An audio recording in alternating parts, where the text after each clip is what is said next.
Hello everyone, welcome to the tutorial for Chapter 4, Linear Model. And in this chapter, we will start our first statistical model, linear regression. In past statistics course, we use least square method to calculate the intercept and the coefficients of a regression line. But in the multivariate analysis class, we will again let samples do the estimation for intercept and coefficient. For 0.3, we have done a very simple linear regression example. And in this chapter, we will explain the details of linear regression using STAN in detail. We use the HOW1 dataset, and our goal is to build a model to describe the height data. In our first model, we use only the data from adults because we know that teenagers are still growing and the factors impacting their height may not be the same as those impacting adults. In the model, we first look at the distribution of the height data by a geometric histogram, and it seems that the height data follows a normal distribution. We would like to use a normal distribution to describe the height data before plugging any independent variable. A normal distribution has two parameters, mu and sigma. And we will again use grid approximation and MCMC to estimate the two parameters. Imagine how to use grid approximation to estimate a model with two parameters. So let's look at the result first, and then I will explain the code later. Since we have two parameters to estimate, our grid must have two dimensions. So the first dimension will be the sigma, and the second dimension will be mu. And we have grids on both axes. So for the sigma dimension, we have 100 points from sigma equal to 4 to 9. And on the mu axis, we set 100 points on mu equal to 150 centimeters tall to 190 centimeters tall. Totally, we will have 10,000 normal distributions using these 10,000 pairs of mu and sigma. We can also set priors for sigma, and the author believes that sigma should be uniformly distributed across 4 to 9, and mu should be normally distributed at a center of 178. From this plot, you can tell that the lighter points have greater plausibility. Model likelihood. So basically, we compare the data we have with these 10,000 normal distributions. The better the data fits the normal distribution we have, the higher likelihood value set to the pair of mu and sigma. So we can just multiply the prior and the likelihood to get our posterior distribution. Posterior distribution of mu was moved to the right in comparison with the likelihood because our priors have larger weight on the right side, and the sigma doesn't change because we set a uniform distributed sigma. Now we can turn to MCMC, and again we have to build a STAN function that do the same thing as what we did in grid approximation, but this time I think you will think MCMC is much easier. So, and this STAN model is very simple. The data is just how many rows we have, and the height data stored in a vector of length n, and the parameters are mu and sigma, and they are floating numbers, so set it to real. Don't forget we have to set the real sigma with a lower bound. And then in the model part, the prior is very simple. Setting a prior is very simple. We just type the mu will follow a normal 178 and 20, sigma equal 20, and sigma will be uniformly distributed. And now we don't need to set such a small region from 4 to 9. We can set a larger region from 0 to 50. And our model will be height follows the normal distribution of our mu and sigma. The result of this model, and we see that the mu is estimated to be 154, while the sigma will be 7.7, and it's quite similar to the result we got from grid approximation. Is to plot the MCMC result on a similar plot as what we did on the grid approximation. Since the output of MCMC is 5,000 pairs of mu and sigma, and to plot them, we need a kind of a two-dimensional histogram. And in ggplot, we have a function called geometric bind2D. This function can help us plot a two-dimensional histogram to set the two dimensions and the bins. I set the bins to 100, and we can plot the result. But the range of x-axis and y-axis are not what we want, so we can change it by using the x limit and y limit function. By doing so, we can compare the MCMC result and good approximation result on the same scale. It will be like this. You can see that the brightest part of MCMC posterior and the brightest part of good approximation are very similar. This shows that good approximation and MCMC has very similar results. Now we can turn to a simple linear regression. And the only difference between linear regression and a normal model is that we replace the mu in normal model with an equation of alpha plus beta times x. And starting from now, we will no longer use grid approximation since our problem becomes kind of complicated. Like, for example, it's very hard to set a prior grid for the beta or the slope in a regression problem because we usually have no idea what the coefficient will be. Into the details of the model, I think we should spend some time on the priors. Here's example, the author just choose the prior without any domain knowledge. We can do the same thing, like we can set the prior of the slope to using normal 0, 10, which is a very weak prior if the prior is reasonable. Suggest us to draw samples from the prior distribution. So we can draw random samples of alpha and beta from the prior distribution we've set, and then we can plot the results suggested by this prior distribution. And we call the result the prior prediction result. Data frame contains 100 pairs of alpha and beta, and each of the pair alpha beta suggests one regression line. We're going to plot all these 100 regression lines on one ggplot. So since we are going to have 100 lines, I would use the for loop, and then I will make the predictions using the regression lines in our prior data.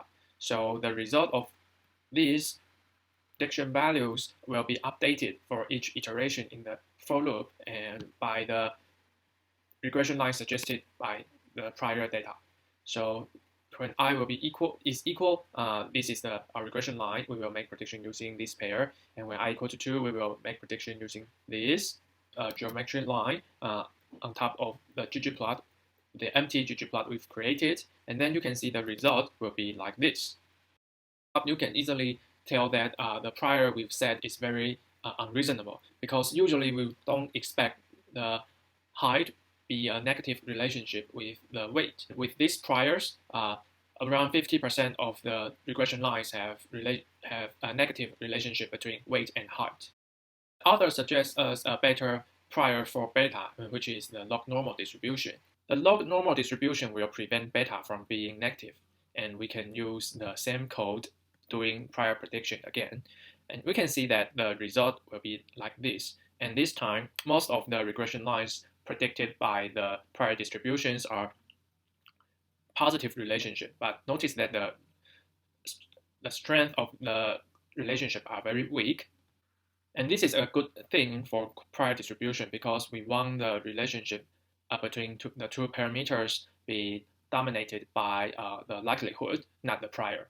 Should we choose a correct prior? But the answer is actually there is no correct prior. So priors just information we know before seeing the data. So in this case, we know that weight should not be negatively related to height, so we use a log normal prior. But when we don't have such information, we still have some information about the possibility range of the parameters value. So we can try different priors to choose and then do the experiments and then choose a reasonable one.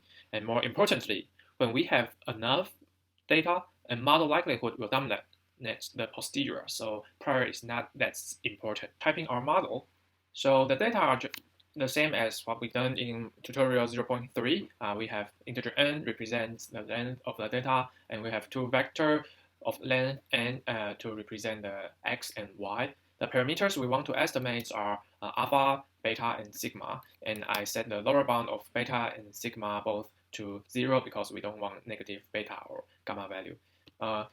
We set the prior first, and it's very simple, just what we have done in here, the beta prior suggested by the author. And then for the likelihood part, our y follows a normal distribution with the mu value being alpha plus beta times x. And the sigma is the sigma the parameter sigma. With quantities block, we can do the prediction using the normal ENG function. So I just create the real array of prediction y with length n, and then prediction y will be equal to normal RNG with a mean equal to alpha plus beta times x, and the standard deviation being sigma. Studio and fit the model. And from the result, we can see that alpha value is 154, and the beta value is 0.9, and the sigma value is 5.11. And most importantly, we have to check the R hat value, and this value will tell us that if the MCMC is running correctly.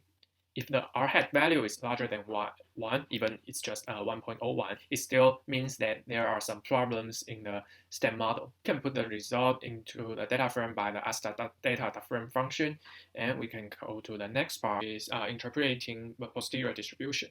So calling your basic statistics class, we learn about confidence interval and prediction interval. Confidence interval is the interval estimation for a mean prediction on the weight, while prediction interval is for the case when we are predicting individual results. Mathematically speaking, confidence interval cares about the variance in alpha and beta, because if we want to do a mean prediction, we don't need to care about the error term. But if we want to do the individual prediction, we need to consider the error term, and this error term will actually follow normal, 0, and sigma. We can create a new variable called mu to store the result of alpha plus beta times x, and this will make it easier for us to calculate the confidence interval. Check the result of LR post and only select the columns contains mu. So you can see the result will be like this. We have 352 columns from mu1 to mu 352. And then we just need to calculate the mean and lower upper bound of HPDI. And then for prediction interval, we just need to replace mu by prediction y, and just apply the same mean function, HPDI function, and you will get the result for prediction interval. And you can see that the prediction interval is wider than confidence interval. Result in confidence interval, the gray dashed area is very narrow. All the results together on one plot, you can see the line is the mean prediction, the darker gray area is the confidence interval, the lighter gray area are the prediction intervals. See that the result of this very simple linear regression is not very well. So let's try to standardize the weight data and plug in the full dataset to see if you can get better result. Surprisingly, after standardizing the weight, the relationship seems to be a quadratic curve. So how about trying a polynomial regression model? Here I use the scale function to do the standardization thing. Let's look at our new STEM model. So the data part is exactly the same, and the parameter parts, the only different thing is that we add a new parameters beta 2, and we have no limit on it because it's a quadratic term. We can't say that the relationship must be positive or negative. And in the model part, most of the things are the same. So the only different thing are here. We add the prior distribution for beta 2, and as I mentioned, we don't know the value of beta 2, so we can set a very weak prior. So we use the normal 0, 10. And for the model part, we have to do something special. So again, we have to calculate the mu value, and by alpha plus beta times x plus beta 2 times x squared. But we can type directly x squared because x is a vector, and we have to do vector multiplication. And this dot star function will do the element-wise product instead. If you think using the dot star function is too tricky and you can never memorize it, actually you can use a for loop to avoid the usage of the dot star function.